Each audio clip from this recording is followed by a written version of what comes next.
The America's Democrats podcast, a project of 21st Century Democrats, is made possible by contributions from our listeners. Want to do more? Go to americasdemocrats.org and click Donate. And thank you for allowing us to be your voice. And if you enjoy the show, please share it with your friends on Facebook and Twitter, and leave us a review on your favorite podcast app. This is the America's Democrats podcast, the weekly podcast for stand-up Democrats. I'm your host, Jim Cuddy. This week, 9 years into Citizens United, how to turn it around. Plus, an update on the campaign to protect the census from a citizenship question. And the Bill Press Show with a reality check on border security and why walls don't work. Had enough of Fox News, the House Freedom Caucus, and Donald Trump? If you want the facts that you won't get from them or from the fake news sites of the alt-right, then stay tuned. Our sponsor, 21st Century Democrats, works hard to get everyday Democrats involved in returning our party to its roots and to success at the ballot box. Sit back and listen, then stand up and fight, and follow 21st Century Democrats on Facebook for all the latest progressive news. We're glad you can join us. We start this week's show with an anniversary. 9 years ago, the Supreme Court made its decision on Citizens United. Joe Reddy leads a campaign to overturn the decision and put an end to what he calls the big money arms race. And we say hello to Joe Reddy, who's director of the Democracy for the People campaign for U.S. PIRG, where he leads their effort to overturn Citizens United. Of course, PIRG is the acronym for Public Interest Research Group, the group started by Ralph Nader back in 70, 71, something like that. Joe, thanks very much for joining us today on the America's Democrats podcast. Yeah, thanks so much for having me on to talk about this, frankly, critically important issue. Absolutely. And what I can't believe is that we're 9 years now into that Supreme Court decision about Citizens United. How has that decision changed politics in America?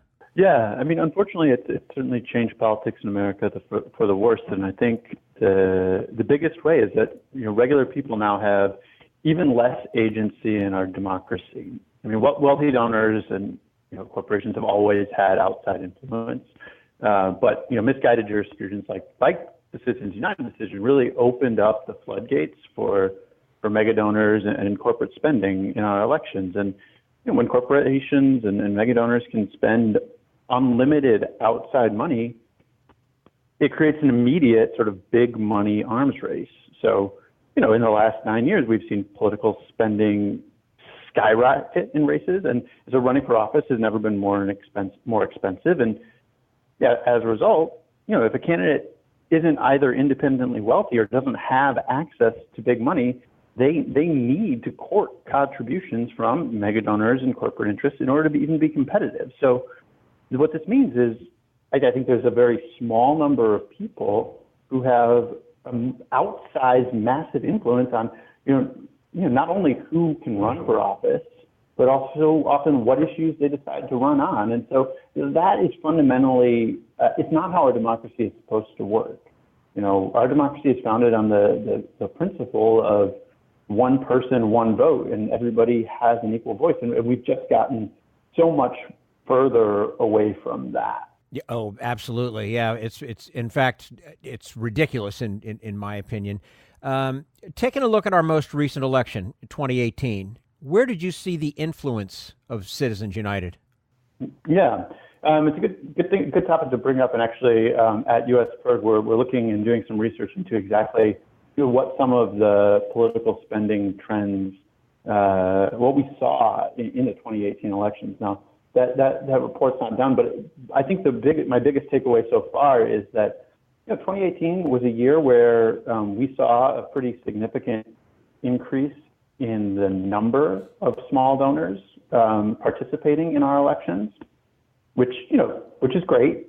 But unfortunately, the amount of money from big donors still totally swamps the increase in numbers of small donors. So for me, the big takeaway is that we are even more in need of overturning Citizens United and regulating big money, because no matter how much we increase the number of small givers, it's just not going to be able to compete until we either regulate big money again or raise the floor with a sort of small donor empowerment system. Mm-hmm. taking a look at public policy, how is big money making an impact there? Yeah, I would say also for the negative, without getting into any particular policy, because, there's a lot of different things that influence any specific policy. It's hard to say, oh, this is a big money law. But what I think the biggest problem is actually the perception of corruption that's created by all of the massive spending. It's a real problem. People know that money talks, and they know that big money talks louder than anything that an average person could ever contribute. So, as a result, big money sort of freezes out regular voices and hurts our democracy. If people don't feel like their voices matter, why would they use it? So we're left with a situation where the only voices in the room are the mega donors and the corporate special interests. And so then we see increasingly policy that's further and further out of touch with where the public is actually at. Mm-hmm. We're speaking with Joe Reddy, director of the Democracy for the People campaign for U.S. PIRG, where he leads their effort to overturn Citizens United. And Joe, your organization has made it a long-term goal to overturn the decision. What would it take for that to happen, and is there public support for the idea? Yeah. Well, what it's going to take is, to your first question, it is going to require a constitutional amendment, which is, obviously it's a really hard thing to do.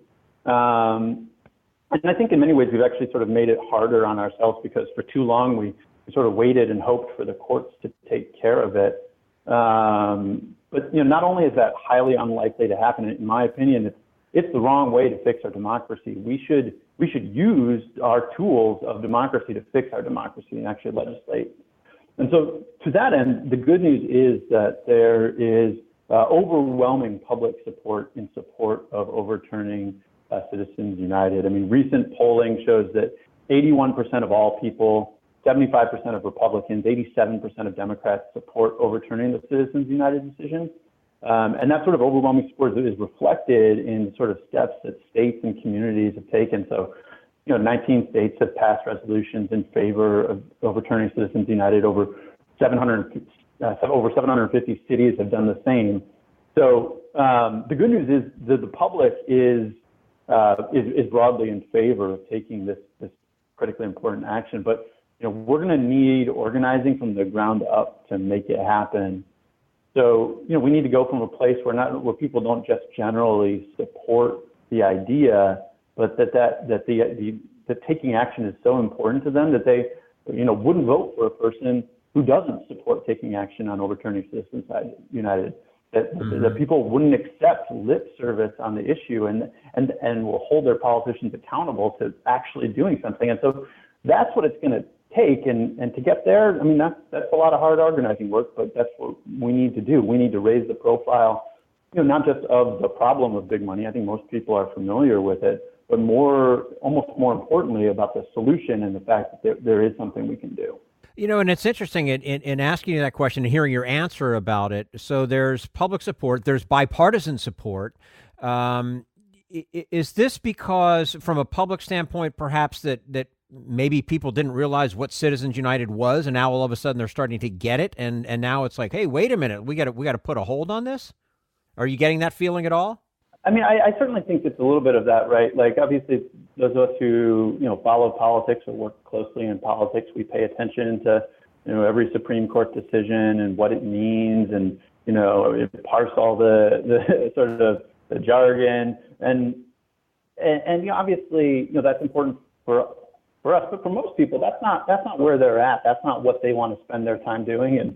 So it takes time for the impact to be seen. And we're definitely sort of seeing the impact now, right? So even if you just look at outside spending, in 2002, it was, I think the numbers, roughly like $27 million was in outside spending. In 2018, it was over $1 billion. Wow. You don't necessarily notice it immediately, but now it's impossible to ignore. Right. All right. Now, Joe, what about political support? We kind of touched on this a little bit, but in Congress for actually overturning Citizens United.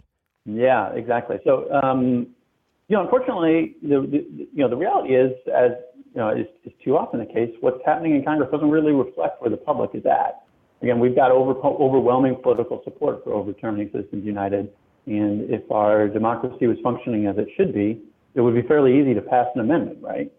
But, the big money race that we spoke about earlier, right? In order to run for office, you need to raise big money. It's really sort of standing in the way. And so if if you're a politician and you want to run, you need that money, and it doesn't behoove you to make that harder. So, I think that's our biggest stumbling block. And but there definitely is some hope. I mean, just this month in January, the Democracy for All Act was introduced. It's a standalone bipartisan bill that strictly deals with overturning Citizens United. It would amend the Constitution to do so. And so while that bill, it's probably not, it might pass the House, it's probably not going to pass the Senate. It's a critically important place to start organizing around because it's something that, again, we know the vast majority of the public supports, and this bill would reflect that, and we should do all we can to organize people around it to make sure that it gets passed, if not in this Congress, then the next. And your organization, US PIRG, is working at the state and local level to fight back against some of the impacts of Citizen United with state and local level reforms, such as small donor empowerment programs. How do these work, and where are they working? Yeah, so small donor empowerment programs are a great sort of way to sort of counteract the influence of big money, right? You can solve our big money problem two ways. You can cap what can be spent. That would require a constitutional amendment. Or in the meantime, you can help elevate the voices of regular people. So these programs, they provide limited matching funds to candidates who can demonstrate sufficient public support and commit to raising money in amounts that, really any person could afford. So when a candidate, so the way it works is when a candidate sort of rejects raising big money, so rejects large dollar contributions or corporate impact contributions, they become eligible to participate in a small donor matching program. And so then each small donor contribution that a candidate raises from that point forward receives a matching contribution from public funds at a ratio, somewhere between, typically around 6 to 1. Again, this varies from locality to locality. So, that $25 check that most people could afford to give is worth a total of $175. So this means that, candidates can run for office based on broad-based public support, not sort of narrow but deep pockets. And then, once they're elected, they're accountable to those constituents. And again, not the sort of mega donors. So I think one of the ancillary benefits of these programs is it also opens the door for more regular people to run, because it makes it so that, either access to big dollars or having big dollars is no longer a prerequisite for running a race. You just have to have good ideas that people broadly support and are willing to throw in $25 or $50 or $50, Absolutely. So that's how they work.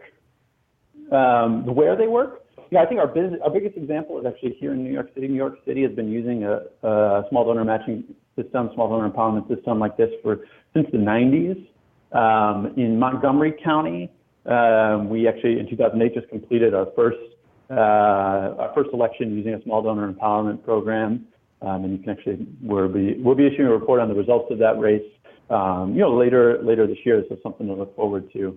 But I think that most of the small donor empowerment programs are working. So basically, in the last year or two, Washington D.C., Denver, Prince George's County, Portland, Oregon, and Baltimore City have all approved similar measures that will be coming online in the next few years.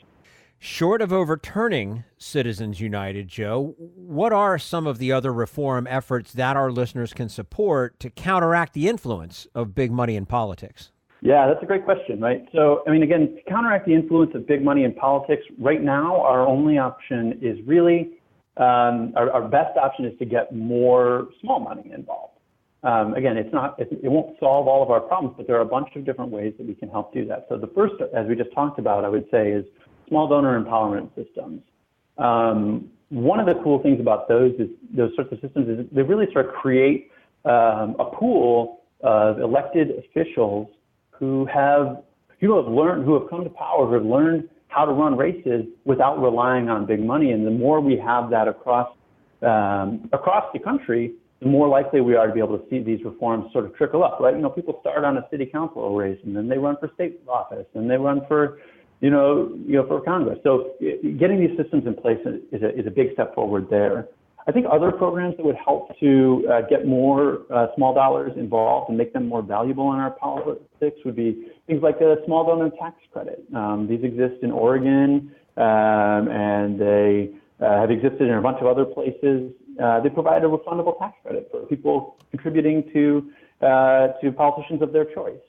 You could look at the new program in Seattle, Washington, the Democracy Vouchers Program. It does something similar in that it provides a voucher to every citizen who can then use that voucher, I think it's like $25. They can give that voucher to a politician of their choice, and then the politicians can run on the support of a lot of people. And if everybody can afford to do it, you have another opportunity to involve more voices. I think one of the other important things to support is increased disclosure, things like the Honest Ads Act in Congress.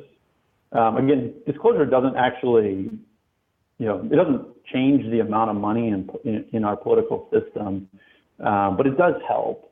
At least people know where that money is coming from. They're going to know who's paying for the ads that they see when, that they're bombarded with, and more than see that they're bombarded with during election system season. And so disclosure is important. It's a critical other side of the coin. But, if all we got was disclosure, we would still have our big money problem.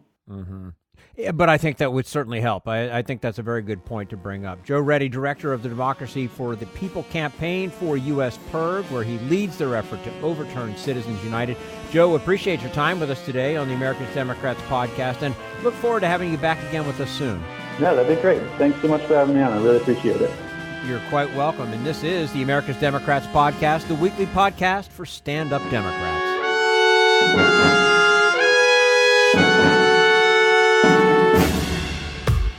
We want you to sit back and listen to this americasdemocrats.org podcast, a project of 21st Century Democrats. But we need you to stand up and fight.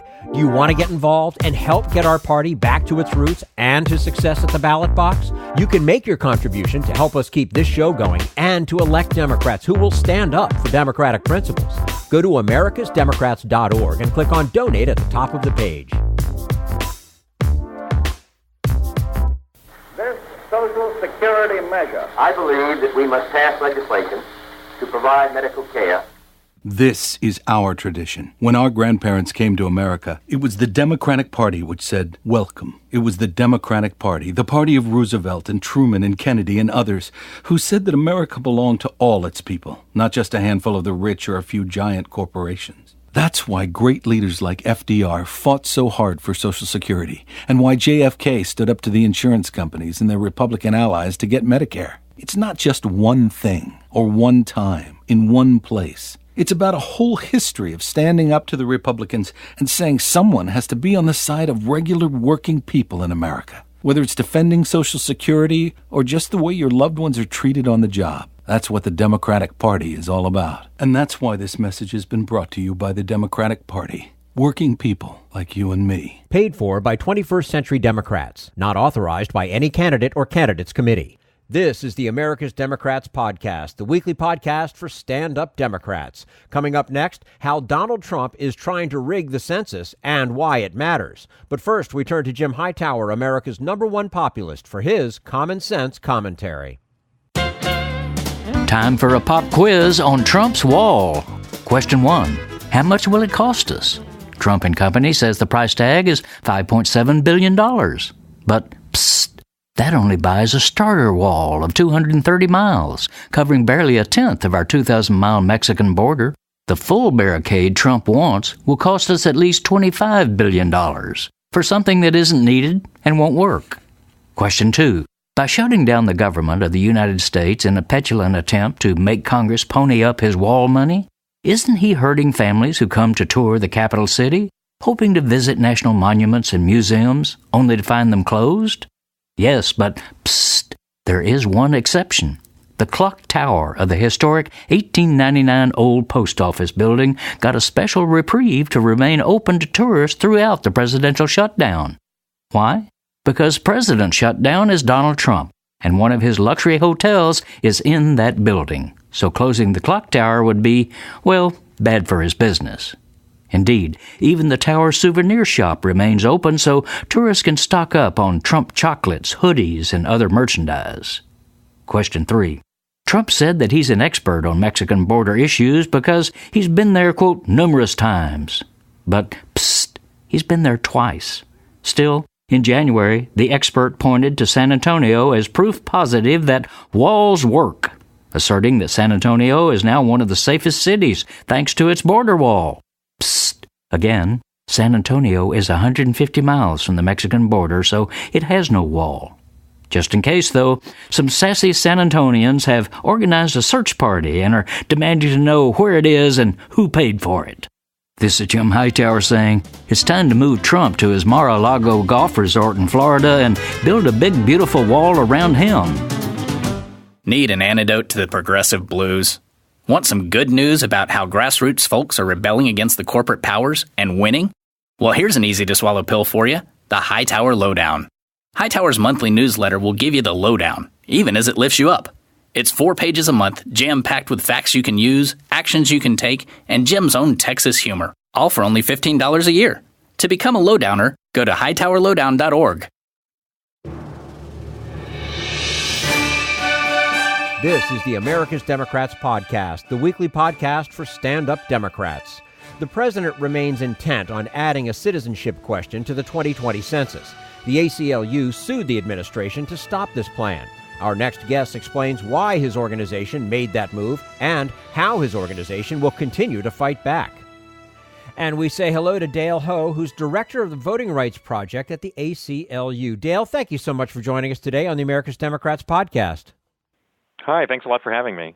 Now, Dale, we recently heard the news that a federal judge blocked the Trump administration's plan to add a citizenship question to the 2020 census. And it was your organization, the ACLU, that filed the lawsuit that led to his decision. Why have you taken such an active stance against a citizenship question? Well, we represent a coalition of immigrants' rights groups that oppose the Trump administration's attempt to put a citizenship question on the census. It would be the first census since 1950 that would have a question on citizenship. And the reason the reason that there hasn't been one for the last 60 years or so is that census bureaus and commerce departments, which oversees the Census Bureau, under both Republican and Democratic administrations for the last several decades, have recognized that when you put a question on citizenship on the census, it deters participation in the census. People think that that information is going to be used against them if they're non-citizens, particularly if they have questionable legal status in the country. And the problem with that is that the census is a constitutionally required count of the entire population of the United States. Everyone is supposed to be counted in the census, whether you're a child or an adult, a citizen or a non-citizen. And that getting an accurate count of the total population is necessary for the way that we divide up seats in the House of Representatives, allocate votes in the Electoral College, and distribute over $900 billion in federal funds annually. So when you put that question on, you get a less accurate count because people don't respond, and it results in an inaccurate distribution of all of those things that I just mentioned, and states and communities that have large immigrant communities are the ones that in particular stand to lose from that. So we understand now the importance of the census based on what you've told us. What are the consequences of undercounting those certain populations? Sure. Well, the Census Bureau itself estimated, this is some evidence that came out during our trial challenging this, that about 6.5 million people wouldn't respond to their census forms as a result of the citizenship question. That's a big deal. If you take 6.5 million people and you put them in one state, that would be our 17th largest state, just behind the state of Tennessee. That state would have 8 representatives in Congress. It would have 10 votes in the Electoral College. And so if those people don't respond to the census, we get an undercount, and it would result in a maldistribution of all of those things that I mentioned. So states like California, Texas, and New York would stand to lose a seat in the House of Representatives and potentially a vote in the Electoral College. The states and communities that receive federal dollars based on the size of their populations, the states and communities that have large immigrant communities would stand to lose the federal dollars to which they're entitled under federal law. So the consequences could be pretty significant. I mean, just to give you a sense of things, the last time a case about the census went to the Supreme Court, it was about a particular method that the Census Bureau had of counting the population, which shifted the count by about 0.4 percentage points. Pretty small change, but that just less than 1% of a change in the population count caused Utah to lose a House seat and North Carolina to gain one. So little things make a big difference, and we're talking about not a little thing. We're talking about 6.5 million people who might not be counted in the census. Yeah, I was just going to say, I mean, that percent may be small, but what that percent represents is something completely different. Now, Dale, the Trump administration has claimed that the Justice Department needs citizenship information in order to enforce the Voting Rights Act. Really? That is, I think, one of the biggest red flags in this case for anyone who's coming new to this issue, right? The Trump administration, which has yet to file a single case under the Federal Voting Rights Act in over 2 years, claims that they need an accurate count of the citizenship status of the population for purposes of enforcing the VRA, as you said. And there are just so many reasons why that doesn't pass the smell test.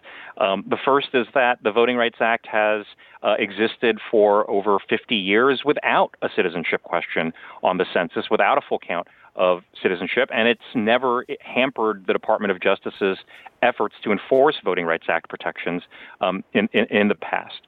The second reason is that evidence that we uncovered during our case showed that for months, well before the Department of Justice ever claimed that it needed citizenship data to enforce the Voting Rights Act, Commerce Secretary Wilbur Ross, who made the final decision here, was actively trying to lobby to get this question on the census. He was in touch with Steve Bannon in the White House, Secretary of State of Kansas, Chris Kobach, a known anti-immigrant zealot.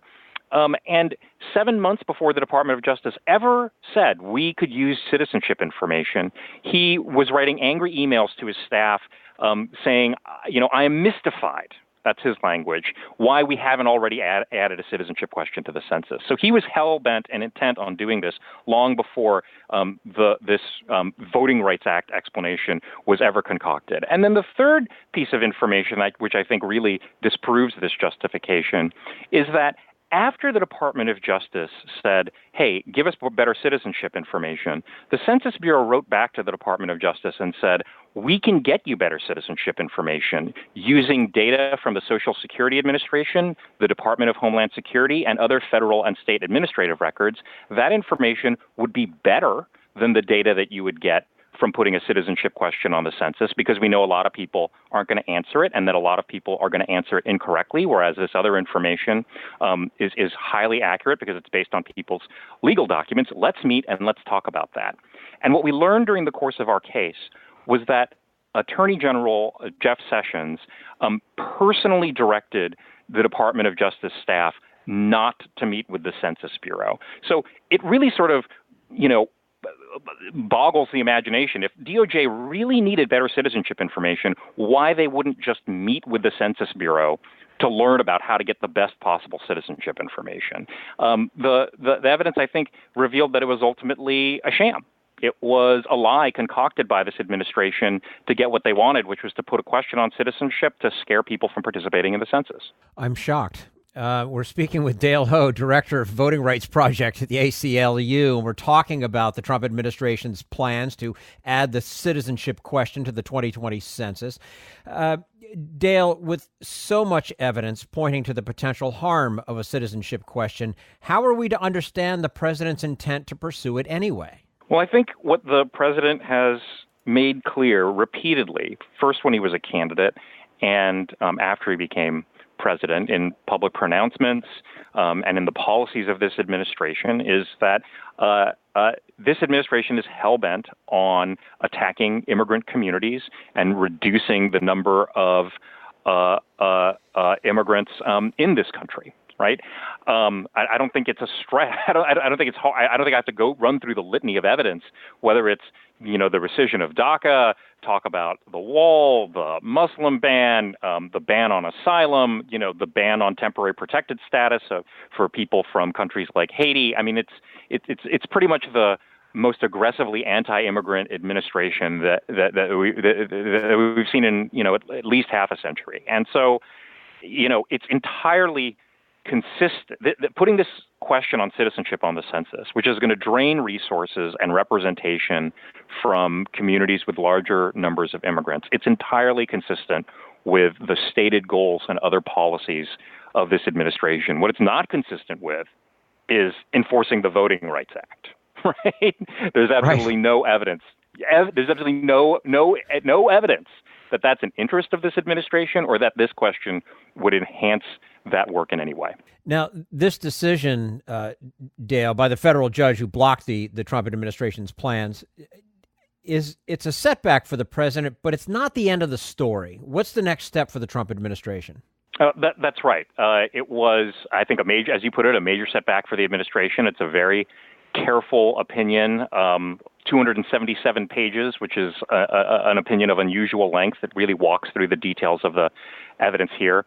But it's not the end of the road. The administration has made clear that they're going to try to appeal this case very quickly. They're going to simultaneously seek an appeal in the Intermediate Federal Appellate Court, the U.S. Court of Appeals for the Second Circuit, which oversees the state of New York, which is where the trial was held. And at the same time, they're going to seek expedited review in the Supreme Court this spring. Which court is going to hear the case next? We still don't know. On what schedule? We still don't know.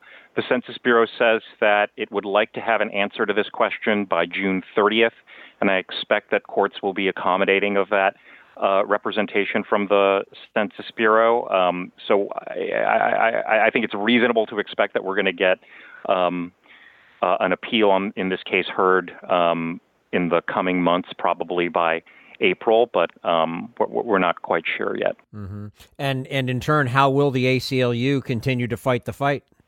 Well, we'll obviously be representing our clients on appeal. I should note that the case is one of two cases that were tried at the same time. There was also a challenge brought by a coalition of 18 states and local governments led by the state of New York. They will be representing, the Attorney General of the state of New York will be representing those governmental plaintiffs who are concerned that their constituents are going to lose representation and resources as a result of this question, and will be together arguing this case as it goes up on appeal. Okay. Dale Ho, Director of Voting Rights Project, ACLU, joining us today on the America's Democrats podcast. Dale, thank you so much for your time. We look forward to having you back again with us soon. Thank you so much for having me on, and I'd love to come back. Fantastic. And you're welcome. And this is the America's Democrats podcast, the weekly podcast for stand-up Democrats.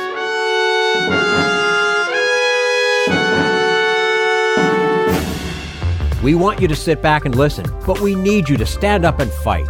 Help get our party back to its roots and to success at the ballot box. Make your contribution to keep the AmericasDemocrats.org podcast, a project of 21st Century Democrats, on the air, and help elect stand-up Democrats. Go to AmericasDemocrats.org and click on Donate at the top of the page. This is the America's Democrats podcast, the weekly podcast for stand-up Democrats. And now Bill Press talks with Molly O'Toole of the Los Angeles Times for an update on the so-called crisis on the border.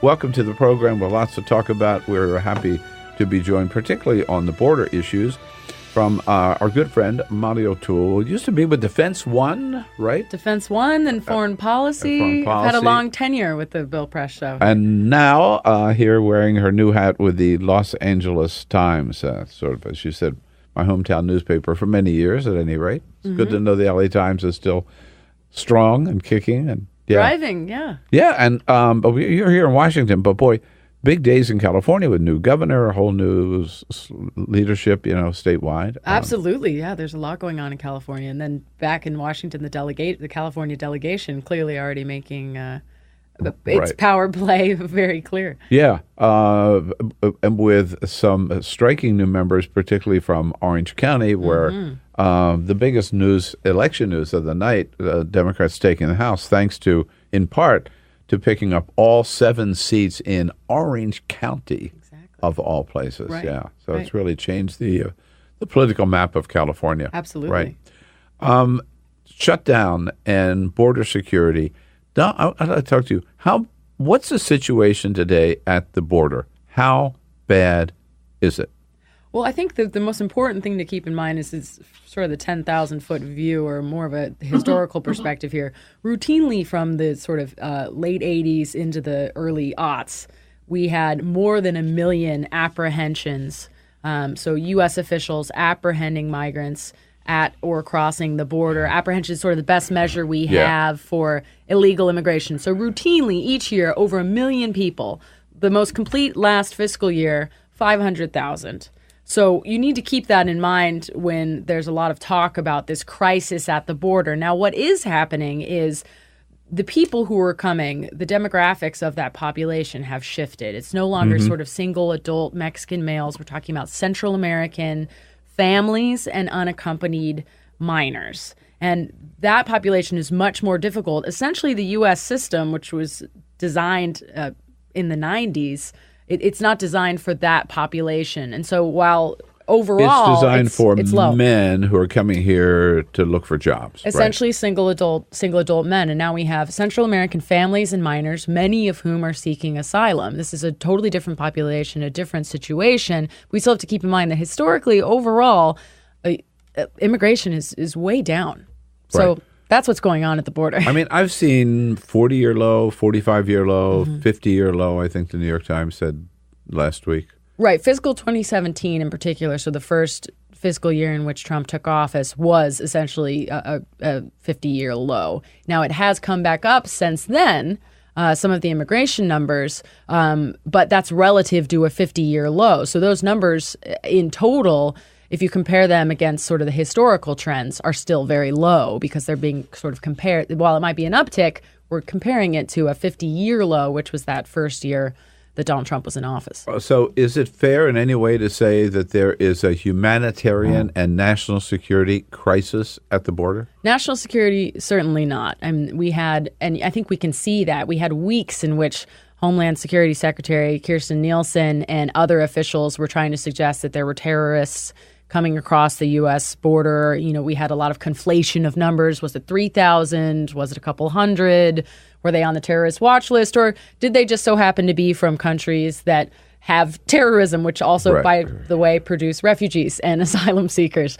And they backed away from that when Trump actually when he gave his primetime address, his Oval Office address, he didn't mention the word terrorist or terrorism once. So there is not a national security crisis. If there is a security crisis, it's in Central America and potentially in Mexico, but it's not a national security crisis for the United States. Now, in terms, there is a clear humanitarian issue in that we have large groups of people, these families, unaccompanied minors, coming from Central America. They're fleeing poverty, violence, corruption, sometimes state-sponsored violence as well. And so that's a clear humanitarian issue. Right. So Donald Trump has said, whenever he makes a case for it, it does change from time to time, but basically he says we need the wall will work, and we need it for four reasons, for like 3 or 4 reasons.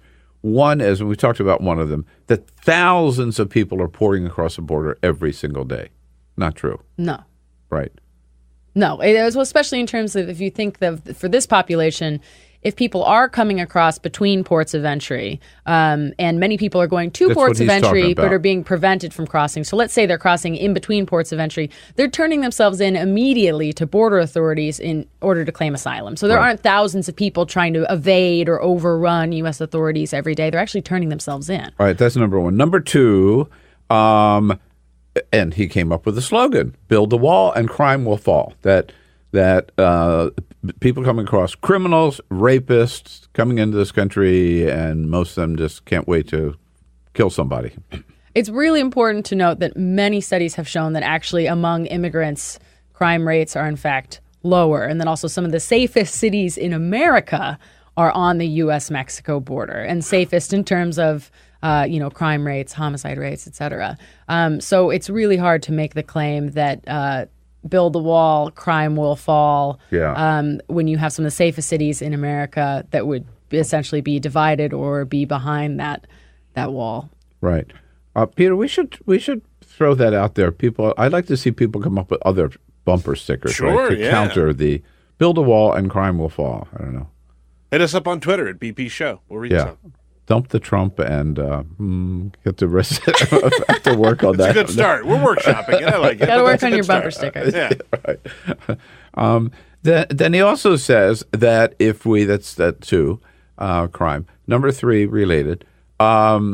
If we build the wall, it will stop the flow of heroin into this country and other illegal drugs. This is another thing that's not well understood. It is the case that 95%, if you ask the DEA, the Drug Enforcement Administration, 95% of heroin, and in particular fentanyl, which is from the sort of same class essentially, but is a much more potent version, does come from Mexico. Although the industrial precursors for fentanyl actually come from China, then Mexico, and they get into the United States.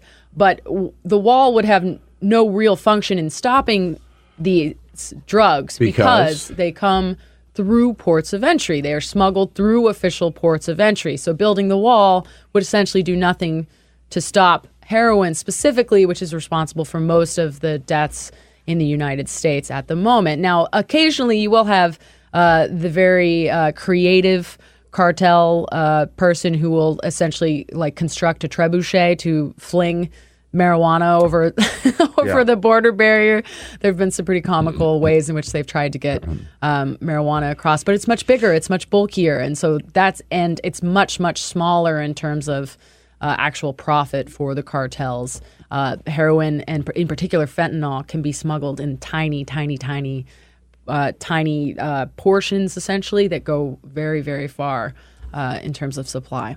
I mentioned yesterday that, and the New York Times had a front page story about this, that in fact the El Chapo trial in New York is sort of putting the lie to everything Donald Trump says about the flow of drugs, because he, the number one probably drug importer, right, or drug dealer that we've ever caught and put on trial, keeps talking about how they got the drugs into the country. And it's all about stories about passenger trucks or passenger cars, pickup trucks, tank cars, 18-wheelers or something, all through ports of entry. Right. And then some very clever disguises and hiding places. Exactly. That trial's been a fascinating insight into the way that the cartels operate and the many ways in which some of these policies that the Trump administration has been suggesting would not necessarily curb their activity. Right. Because in many ways, actually, if you look at the Trump administration, while we hear the rhetoric, it is a continuation in many ways of essentially the same policies that the U.S. has had, whether Democratic or Republican, since basically the 90s, in order to try and deter migration and curb drugs coming across the border. It's more or less the same policy in many ways. Right. So you have all of those reasons for, and then, by the way, one other thing that came out in the El Chapo trial is what did not come through the ports of entry was smuggled through very sophisticated tunnels under part of the barrier that does exist. I mean, so.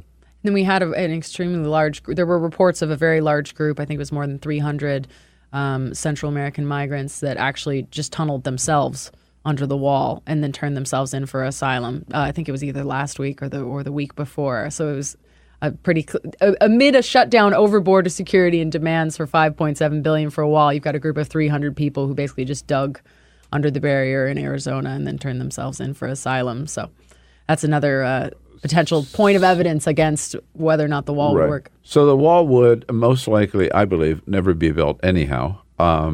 There are parts of the wall where there's some very difficult either natural resource problems or land ownership problems, that might prevent the entire thing being built. And then it would not solve the very problems that Donald Trump talks about. Right. And then in some ways, you have to ask yourself the question of whether it will have the opposite effect in some circumstances, actually.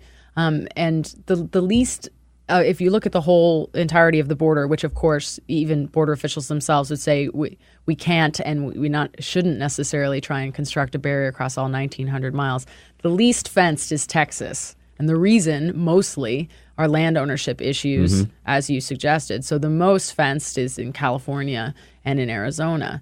And I think that just goes to show that there's a lot of logistics, and you can't just throw up an extra 200 miles of border wall.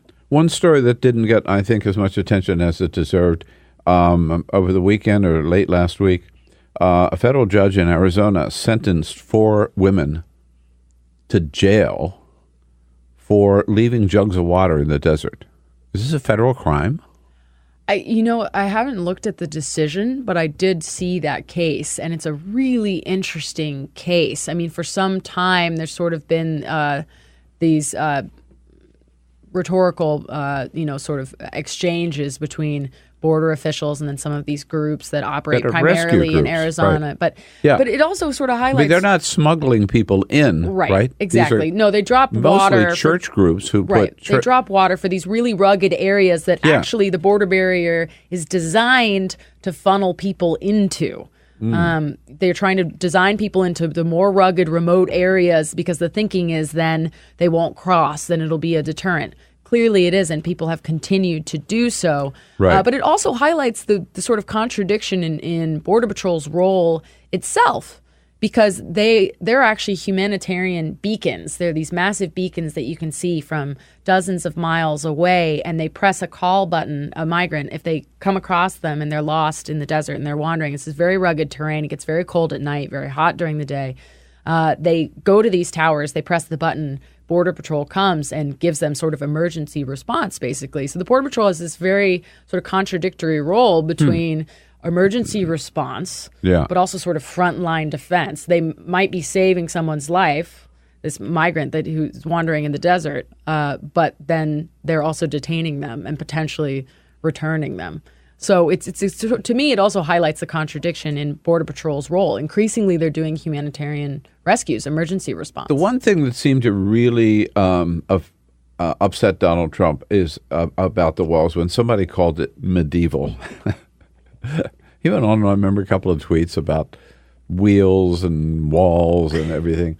But isn't a wall really like a 15th century response to a 21st century problem? Well, I have to say I've been puzzling over his like wheels work, walls work. That sort of vein of Donald Trump's tweets. I have been puzzling over that for some time. And it's also somewhat ironic because some of the sort of most famous walls we might think of that he pointed to, they actually weren't the most, they didn't serve their purpose. They cost potentially billions of dollars in modern day terms. They basically use slave labor. And then in some circumstances, the invaders that they were supposed to be protecting against just went around or found other means. And so they're not the best examples. We talked about it last week when he said, look at San Antonio. Right.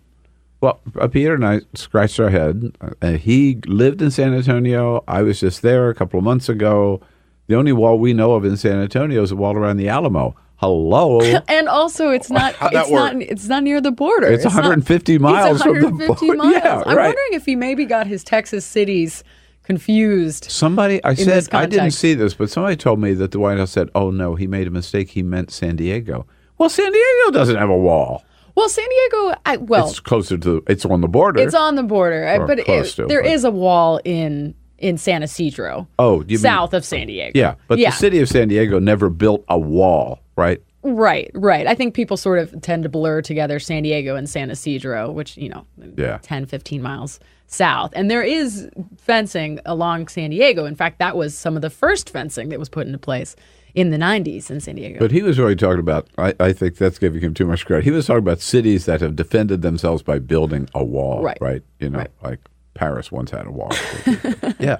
No, you're right. But I guess the point I'm getting to, in this 21st, aren't we more likely to have technological advances, whether it's unmanned aircraft or electronic surveillance or satellite surveillance or whatever. Exactly, and I think as with the more House, effective. There's some movement in the House with the House Democrats. They're talking about potentially giving $5 billion for border security, but not for a wall. It would be for a combination, basically, of more border personnel, more money for technology. Maybe repairing some fencing. And it reflects, in fact, I spoke to John Kelly a couple days before he left the White House. John Kelly, who was Trump's first chief of staff. And while there has been some nitpicking. Reince Priebus was first. Excuse me. His first Homeland Security Secretary is what I meant to say. Okay. Yeah. So while there has been some nitpicking about whether it's a wall or it's steel slats or what is it, John Kelly said from the very beginning of the administration, it was never going to be a concrete wall, because I immediately had conversations with Border Patrol officers, people who were on the front lines, and they told me that's not what they need. They need something they can see through. They need more technology. They need more people. And what they don't need necessarily is, the sort of 200-foot concrete wall, this vision that was sort of created by President Trump when he was a presidential candidate. So it's in terms of modern border enforcement, it's much more technology, people, some barriers, but it doesn't look like the sort of Great Wall of China. How about every time I turn around, we need more money at the border to hire more border agents? What's the ratio now? Is it like one agent per immigrant? Really interesting you mentioned this, because I actually have a story coming out on this tomorrow. But all right. If you remember the January... Heard it here first. So 2 years ago tomorrow, Donald Trump issues 2 executive orders saying we're going to hire 5,000 additional Border Patrol agents. We're going to hire 10,000 additional Immigrations and Custom Enforcement officers. They actually, 2 years later, they've spent millions of dollars on hiring. And that's a historical problem. It's not just the Trump administration. Other administrations have had hiring problems on the border for border personnel. They actually have vacancies. They can't fill the mandated positions that they've got. So you might be hearing a lot about how we need more at the border, we need more at the border, but there are thousands of openings. They can't fill those jobs. These are just people that, by the way, are they furloughed? Yes, and that's also the ironic thing. We're in the middle of what are we at, day 34, I think? Today. 34 in a shutdown over border security. Meanwhile, Customs and Border Protection, Border Patrol officers, immigration judges, and the Coast Guard, which obviously interdicts on the water, but also has been tasked to the border to help Border Patrol, none of them are getting paid and haven't been since the beginning. So when you have the photo of Donald Trump saluting with the Border Patrol, the Customs and Border Protection helicopter when he went to Texas, and he's standing next to 2 guys. Those guys weren't getting paid. Oh, wow. Unbelievable. So back to your story about the vacancies. Is this because these jobs are just, it's too hot or there's too much pressure, too much tension, or there's a bunch of different reasons. Particularly for Border Patrol, for example, they're often working in very remote areas. They're some of the lowest paid workers in the federal government. If you look at sort of rankings of federal agencies, their morale is one of the lowest. And then also there's a very high, they're considered to be one of the most susceptible of any federal personnel for corruption because of these morale issues, low pay, they're in the middle of nowhere. And then also, they're working on the border. So there have been many circumstances in which cartels have essentially paid off Border Patrol agents to look the other way while something comes through. Yeah. But they also have an extremely strict hiring process. It's a 12-step process. They fail the polygraph at rates higher than any other federal law enforcement. And so there have been obstacles for a long time with Border Patrol hiring, and particularly Border Patrol retention. But last time they tried to loosen the hiring requirements, sort of in the Bush era, in order to do a sort of hiring surge that wouldn't even have been as big as the one that Trump is mandating. They had a huge spike in corruption issues, deadly use of force issues, and other use of force issues. So people are very hesitant when we talk about a hiring surge for Border Patrol. You have to be really careful at the same time as there are all these things in place. It's difficult. You mentioned the Coast Guard. Mm-hmm.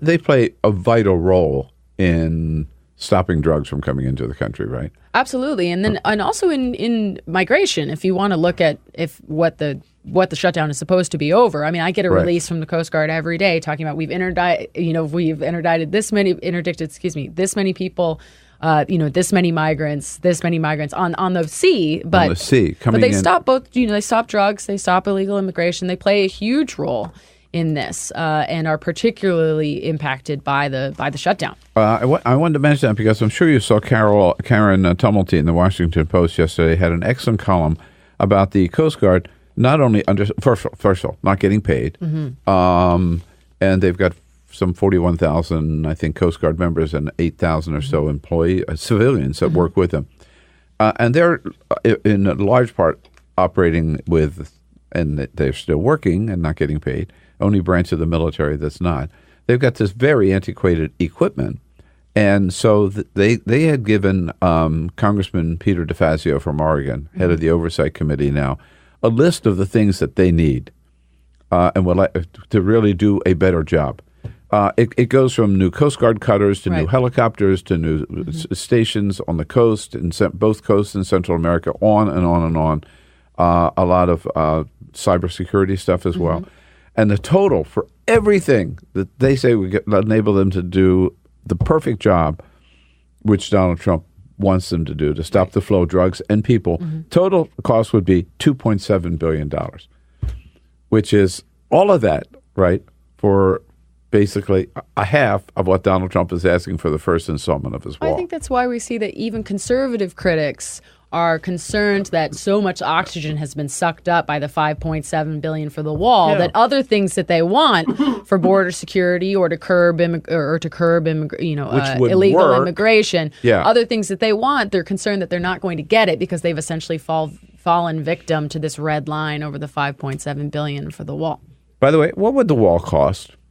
Definitely not $5.7 billion. That is that's one level. An extra 200, extra 200 miles. There have been estimates that's anywhere from $30 billion to $100 billion. I mean, if we look at, depends on how the wall would be designed, but engineers have suggested that essentially this is an infrastructure project that is unprecedented and it would cost billions upon billions of dollars. Yeah, because we keep hearing, I think, still this $25 billion or 25, 30 range. It just seems to me it's going to be way more than that. There's a pretty broad range in terms of estimates that people have suggested for the wall, but it would be extremely, extremely expensive. And we can see so far how expensive it's been. I mean, we're talking about $5.7 billion for 200 miles. Right. And if you look at the money that's been spent in the past, it's been extremely expensive. And there have been concerns from the Inspector General suggesting that money has not been well accounted for, well used. You know what I think would be fun, and I talked a little bit about this yesterday on NPR's Here and Now. If you went, and maybe you've done this, if you went back and collected all the different ways Donald Trump has talked about his wall, all the different descriptions, right? Remember, it was going to be have solar panels on it. I don't know. And it was definitely going to be a big concrete wall. Yep, big, beautiful, coast to coast, and then lately these steel slats or something. I've told the story before. He met with a group of labor leaders in the Oval Office and told them that they were stunned when he told them. The people from California, he said, don't worry, it's going to have a door in it. So the people who pick the grapes can come in and pick the grapes and then go back, and the door right in the middle of the... I mean, the things he said about the wall, you could fill an encyclopedia with things, different ways he's described the wall. Right? I think that's part of the trouble, though, and part of the impasse on the shutdown, because what are they really fighting over? It does actually matter what he believes the wall to be. I mean, is it a symbol? I mean, we had Lindsey Graham at one point saying, the wall was just a symbol. And when we have Nancy Pelosi saying, the wall is immoral, is she talking about the symbol that is the wall? Is she talking about the buildup of all of Trump's rhetoric against immigrants, sort of inflating fears about the border being overrun? Are we talking about a symbol, or are we talking about a physical structure? And if we are, then what does that physical structure look like? And how can you resolve the impasse if you don't know? Here's my take. It's a monument to Donald Trump. That's what it is. And most presidents would be happy being on Mount Rushmore. No, he wants that horizontal Trump Tower all along the wall. So we will remember him always for the wall. Hey, Molly, it's great to see you. Thanks so much for coming in. That's all for the America's Democrats podcast. Thank you to all who made today's show possible. Joe Reddy, Dale Ho, and the entire Bill Press team. And thank you for listening. If you liked what you heard, please get involved in our efforts to keep this show going and to elect Democrats who are bringing the party back to its roots. Go to americasdemocrats.org and click on Donate at the top of the page. And be sure to find 21st Century Democrats on Facebook and Twitter. And leave us a review on your favorite podcast app. For the America's Democrats podcast, I'm your host, Jim Cuddy.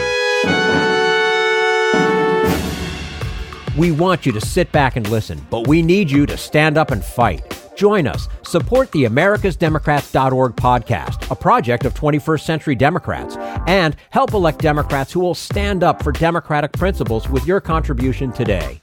Go to americasdemocrats.org and click on Donate at the top of the page.